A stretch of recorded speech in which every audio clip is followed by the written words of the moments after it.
నమస్తే, welcome to whistle. నేను మీ స్వాతి.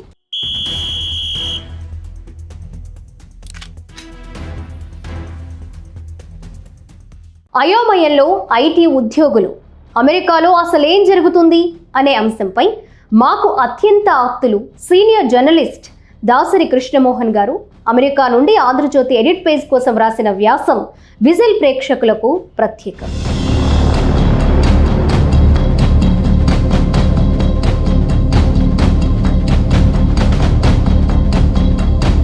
ఇతర దేశాలకు చెందిన దిగ్గజ టెక్ కంపెనీలు అమెరికాలో వివిధ సంస్థల ప్రాజెక్టులను చేపడుతుంటాయి.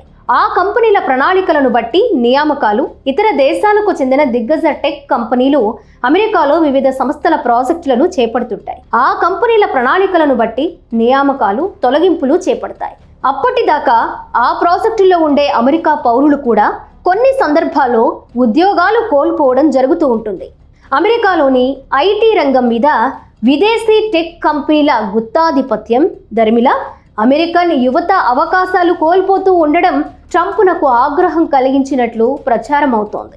ఆయన తాజా నిర్ణయాల్లో అమెరికాయేతర కంపెనీల మీద ప్రతీకారేచ్ఛ గోచరించడానికి కారణం ఇదే. ట్రంప్ అధికారంలోకి వచ్చిన తొలినాటి నుంచి ఇవాల్టి దాకా స్థిరంగా ఉన్న సమస్య అమెరికాలోని జాబ్ మార్కెట్. నిజానికి ఈ సమస్య రోజు రోజుకు కొండలా పెరిగిపోతుంది.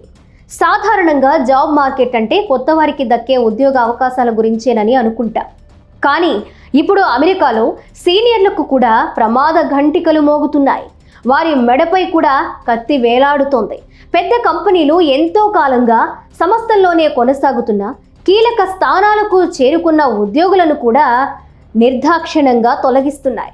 20-25 ఏళ్ల అనుభవం ఉన్నవారు కూడా హఠాత్తుగా ఉద్యోగాలు కోల్పోతున్నారు. కొన్ని సంస్థల్లో డైరెక్టర్లు, వైస్ ప్రెసిడెంట్ల స్థాయికి చేరుకున్న వారి పరిస్థితి కూడా కుదురుగా లేదు. ఏ క్షణాన్నైనా ఉద్యోగం పోవచ్చన్న భయం ప్రతి ఒక్కరిని వెంటాడుతోంది. ఒక సీనియర్ను ఉద్యోగం నుంచి తప్పిస్తే అదే వేతనానికి 3-4 ఫ్రెషర్స్ను తీసుకోవచ్చనే సంస్థల ఆలోచన సరళి, పర్యవేక్షక స్థాయి ఉద్యోగాల అవసరం అంతకంతకు తగ్గుతుండడం ఇందుకు మరో కారణం. ఉద్యోగాలు కోల్పోతున్న సీనియర్లకు కొత్త ఉద్యోగాలు దొరకడం కష్టమవుతుంది. ఒక ఉద్యోగంలో సీనియారిటీ గడించడం అంటే అక్కడ అవసరమైన మోస పనికి అలవాటు పడి ఉండడం. అలాంటి వారికి ఉద్యోగం పోయి జాబ్ ప్రొఫైల్ మారితే అందుకు తగినట్టు అడ్జస్ట్ కావడం సులువు కాదు. ఐటీ రంగంలో రోజు రోజుకు మారే సాంకేతికతకు అప్డేట్ కాని వారికి మళ్ళీ ఉద్యోగం దొరకడం మరీ కష్టమవుతుంది. చాలా కాలం కిందటే అమెరికాలో స్థిరపడిన వారి పరిస్థితి దయనీయం. వారు ఉద్యోగం పోగానే ఖాళీగా ఉండలేక ఏదైనా వ్యాపారంలోకి ప్రవేశించి అక్కడ అనుభవం లేక చేతులు కాల్చుకుంటున్నారు. ఇక అమెరికాలో వ్యాపారాల పరిస్థితి సైతం సజావుగా లేకపోవడం మరో సమస్య. ఇక సాధారణంగా ఐటీ ఉద్యోగులు తరచుగా ఒక సంస్థ నుంచి మరో సంస్థకు మారుతూ ఉంటారు. ఇలా మారడం వలన త్వరగా వేతనాల మెట్లు ఎక్కుతూ వెళ్ళొచ్చని భావిస్తారు. ఈ పోకడను జాబ్ హాకింగ్ అంటారు. ప్రస్తుతం ఉన్న వాతావరణంలో ఎవ్వరూ ఈ ఆలోచనను దరిదాపులకు రానివ్వడం లేదు. ఉన్న ఉద్యోగం వదిలేస్తే మరొకటి దొరకబుచ్చుకోవడం సాధ్యం కాదనే భయం వారిని నిలువరిస్తోంది. ఉద్యోగాలు ఇప్పించే కన్సల్టెన్సీల స్థితి కూడా కష్టంగా ఉంది. పేరోల్స్ రన్ చేయలేని పరిస్థితుల్లో ఉన్నారు. ఎన్ఆర్ఐలకు సంబంధించిన వరకు అమెరికాలో ఉద్యోగ సంక్షోభం ఈ దేశానికే పరిమితం కాబోదు. ఎన్ఆర్ఐ తెలుగువారి సంఖ్య అమెరికాలో గణనీయంగా ఉన్న నేపథ్యంలో ఈ ప్రభావం 2 తెలుగు రాష్ట్రాల మీద కూడా పడుతుంది. ట్రంప్ విధించిన సుంకాలు, ఆయన పరిపాలనా తీరు భారతదేశం నుంచి జరిగే అన్ని రకాల ఎగుమతులపై ప్రభావం చూపించడం సహజం. వస్త్రాలు, వజ్రాలు, ఫార్మా, ఆంధ్రప్రదేశ్ విషయంలో రొయ్యల ఎగుమతులపై సుంకాల ప్రభావం కనిపిస్తూనే ఉంది. అన్నిటికంటే ముఖ్యంగా అమెరికన్ జాబ్ మార్కెట్ దెబ్బతినడం వల్ల ఎన్ఆర్ఐల నిధుల వరద ఇండియాకి తగ్గి రియల్ ఎస్టేట్ రంగంలో స్తబ్దత నెలకొనే ప్రమాదం అధికం. అమెరికాలో స్థిరపడిన తెలుగువారు తమ మిగులు ఆర్జనతో సొంత రాష్ట్రాల్లో ఆస్తుల కొనుగోలుకు మొగ్గు చూపుతారు. ఎక్కువ మంది హైదరాబాద్లో ఒక మంచి గేటెడ్ కమ్యూనిటీలో విల్లా కొని తల్లిదండ్రులను అక్కడ ఉంచాలని అనుకుంటారు. అలాగే తాము ఏడాదిలో ఒకసారి వచ్చి గడపడానికి హైదరాబాద్ గేటెడ్ కమ్యూనిటీలను ఎంచుకుంటారు.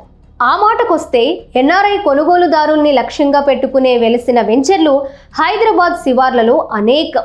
ఇప్పుడు ఎన్ఆర్ఐలు అమెరికా జాబ్ మార్కెట్లో అనిశ్చితి కారణంగా స్వదేశంలో పెట్టుబడులకు ధైర్యం చేయలేకపోతున్నారు. వీసా ఫీజుల పెంపు వంటి నిర్ణయాల వల్ల భారతీయ సంస్థలకు కొత్తగా భారీ ఎదురుదెబ్బ తగిలిందని అనుకోనక్కర్లేదు. కోవిడ్ అనంతర పరిణామాల నుంచి అమెరికన్ మార్కెట్ పెద్దగా కోలుకున్నది లేదు. పాత వారి తొలగింపులు, కొత్త వారికి ఉద్యోగాలు లేని స్థితి ఇప్పటికే ఉంది.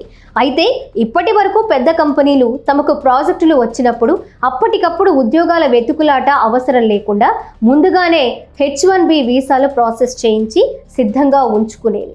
వీసా ఫీజుల పెంపు నిర్ణయం ఈ పరిస్థితిని దెబ్బతీస్తోంది. వీసా, వేతనం, లాటరీ మధ్య లింకు పెట్టిన ట్రంప్ చర్యలు చిన్న కంపెనీలకు సమస్యలు తెచ్చిపెడుతున్నాయి. ఇక అమెరికా అధ్యక్షుడి నిర్ణయాలు ఎప్పటికప్పుడు మారిపోతుండడం కూడా ఈ రంగంలో అనిశ్చితికి, గందరగోళానికి కారణమవుతోంది. ప్రశాంతత ఎప్పటికి సాధ్యమో చెప్పలేని స్థితి.